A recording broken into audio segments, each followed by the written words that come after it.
we'll just go on YouTube. This is Acid Root. So this is part 14 to the Mystic Quest playthrough as far as what's first going to happen in the Beef Ravioli run.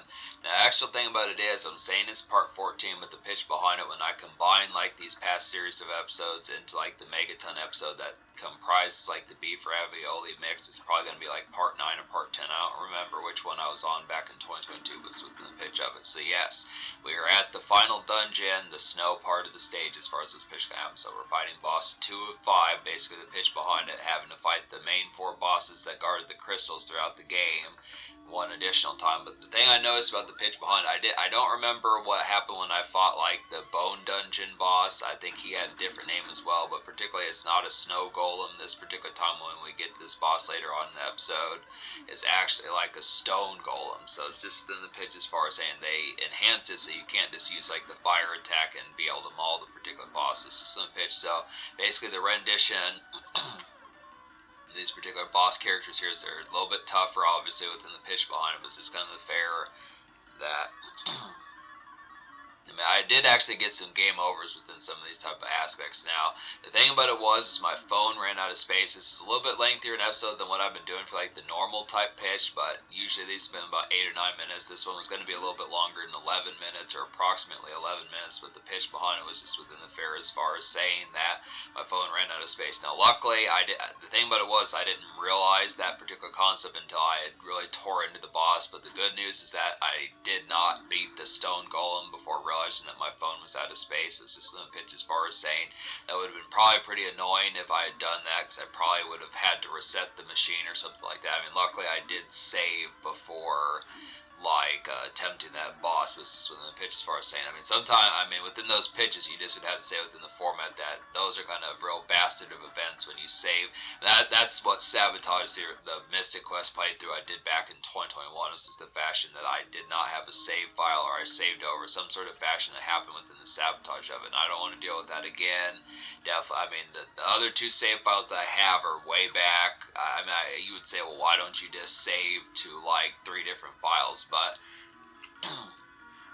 I don't know, it's just like a complete backup data type copy, but I realized within the pitch as far as saying that I think I mean, something I remember about this game that I did back in 2022 when I was playing this is just the format as far as saying that you do have to go on the ghost ship and kind of rescue, I think it's like Captain Mac or something like that. I mean, they talked about that character throughout the whole game as far as what's supposed to happen, rescuing Captain Mac to get the boat ship to be able to sail to this particular dungeon, but it's just in the pitch that you do have to rescue him. That was probably one of the more kind of obscure type tangents within this game. That was one of the more segments that was actually a little bit more kind of like dredging within the concept kind of it, just in the aspect kind of it. It's just within the pitch as far as saying that's particular. I mean, most of the dungeons in this game are not as much. I mean, they do have the puzzle aspects about them, but it's just more the dredge of just fighting like multiple bosses and this typical kind of role-playing game type of just kind of grind type fair within the pitch behind, but that particular fair had a little bit more aspects about it as far as just figuring stuff out as far as getting stuck or something like that. So it's just in the pitch as far as saying, I mean, just questioning like the concept. But yeah, so basically after this particular episode or the next episode, the particular format, I beat the stone golem in the next episode, which is not going to be attached. I could have made it attached, but like I said, I don't like really making episodes on this channel much longer than 15 minutes. So they're pretty much going to range somewhere between like 6, 7, 8 minutes and like 14 and a half minutes, somewhere in there. Somewhere relatively in there within the pitch, but it's just kind of the form. So these puzzles, I mean, within the concept, these are just, trite type puzzles with the pitch, but it's not like I'm complaining about that. It's just within fair as far as saying, but it's just good aspect. I mean, this game has a great balance to it. The thing I like about this game is even what's probably more trying about this game is just the redundancy factor more so than anything else. I mean, it's just the pitch as far as saying that I think folks would probably be like, if you get a game over, I mean, it actually doesn't have that foul nature to game over. If you get a game over, you don't have to restore from where you saved. You just get the option. I mean, I don't think your items get restored if you use a whole bunch, like if you use a whole bunch of potions and things like that, but it's just kind of within the pitch as far as saying that you do just get to start right from where the boss fight kind of particularly happened. Just in some of those types of affairs. So it's just good time type pitch as far as doing that. But obviously, it does ask you every time you lose if you want to give up. If you give up the fight, then you do go back to the save point. But this is the pitch as far as saying it's just the format as far as this fair is going to happen. But it's kind of an interesting type function, kind of get that in the game as far as saying that you have the option where you don't really get a game over. It gives you as many chances as you want, but if the reality of it is that you're just never going to win, it's just easier to give up because you can go and get more items and things like that. But just kind of as a fashion as far as that's an interesting type pitch as far as this fair is going to go. But yeah, but most of these fights are just simple enough within the pitch, so I realize that it doesn't say. I mean, it's going to be interesting.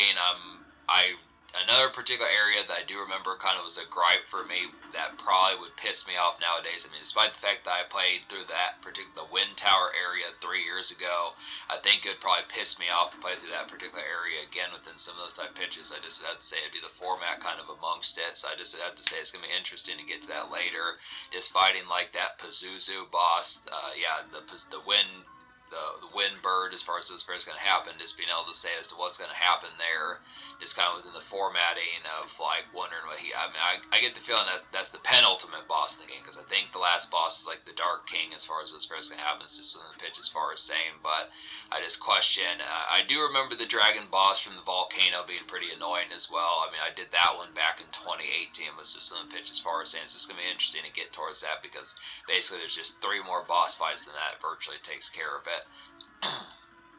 But this did kind of get me tricked as far as those formats going to happen. Basically, after I beat the boss in the next episode, I didn't know what to do. All you have to do is just leave the area, and then the area is unlocked, which I didn't realize. I thought it just would open up a door, and you just would go through it like a typical type game within the format. So that's just kind of the pitch. So, but yeah.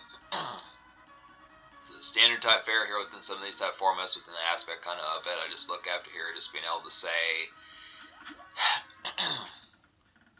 you should just have goodies nearby, probably burning through like a couple bags of Doritos, pitches like that. It's just kind of the format, just good, easy kind of after hours games within the pitch behind it, just within some of those type fairs. Just kind of, I mean, I do feel like this is kind of a drowsy type game just in the format of it. It's a shame that there was never like any sort. I mean, I think the pitch behind it, when you pay attention to like these sorts of games, this was just kind of, I mean, this is a Final Fantasy type game, but it's just within the pitch as far as saying and stuff that it just kind of feels like. I mean, I like these sorts of one-shot type games, kind of similar. This is kind of like Chrono Trigger, but just a little bit more basic. It's just kind of the format amongst that, just kind of something. I think these sorts of things need to happen. This would be a good game to kind of get within some of those type of aspects as far as having something extra to kind of have within like just something. This is the sort of game that I think. I mean, I don't know like the pitch of what's going on with like the PS5, Nintendo Switch, or Switch 2, some of those type ones that are going along with it, but I feel like this is a good type game to be able to get. I mean, I think obviously there's like some sort of game I've heard about, like Xenogears or something within that particular type of saga. It's really like when you talk to folks and say, well, what's the role-playing game, you know, they're not really, you know, with like the creator Dragon Ball, Toriyama not being, I mean, he's recently deceased, if you didn't know, definite RIP to him within some of those type formats, but just in the pitch as far as saying, like, in terms like those ones, like when you think of Final Fantasy and some of those type of games, there's just not as much full-bound kind of pitch as far as like the talk of the town, the bell of the ball, as far as those formats can happen, which is just kind of strange, because, you know, you look after it, obviously,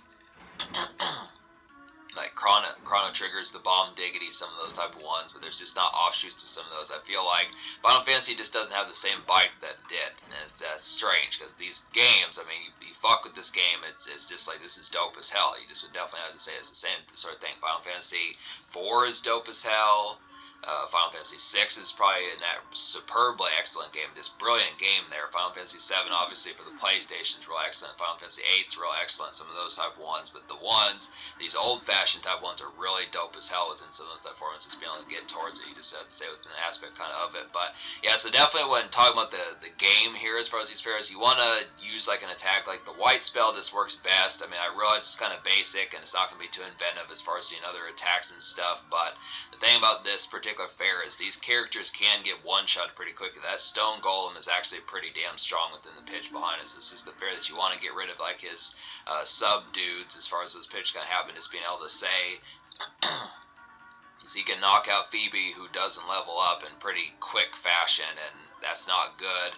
I mean, it seems like the main character can't get confused, which is definitely a good thing. I mean, as long as you have the item, but if the Phoebe, if Phoebe gets confused and then the main character, which Zone, I'll call him Zone because it's just a bitch, Zone gets knocked out, you just have to say it just happens just like it happened right there. So you have to say, you do kind of have to relatively heal. But the fashion behind it, you don't get a lot of warnings. That's kind of why I wanted to level up a little bit. It's just to have to where I couldn't be one-shotted just within pitch as far as those fairs going to happen. But it's just the pitch. I question if some of these bosses do wind up pissing me off, and I realized I'm just getting game overs and using up all my items and seeds and some of those type of formats, I may go back and grind Zone to like at least 31, 32, something like that. I mean, it just would be more standard fairs. It would really be kind of haphazard within pitch. It's not like I'd have to do that much within the format, because once you beat the boss characters, you don't have to do it again. But it's just in the pitch as far as saying it might be some extra type fair. Not really as full bound certain, but I just can't predict how tough these later on bosses are going to be. We're halfway done with like the series of bosses here, but there is the Dark King at the very end, some of those type fairs. But it's just in the pitch as far as saying that's the concept of it here, folks. So subscribe for more fun. Thanks for watching. Have a wonderful night, and just stick to your goodies, pitches like that. There's some more of these on the way as far as this fair is going to go.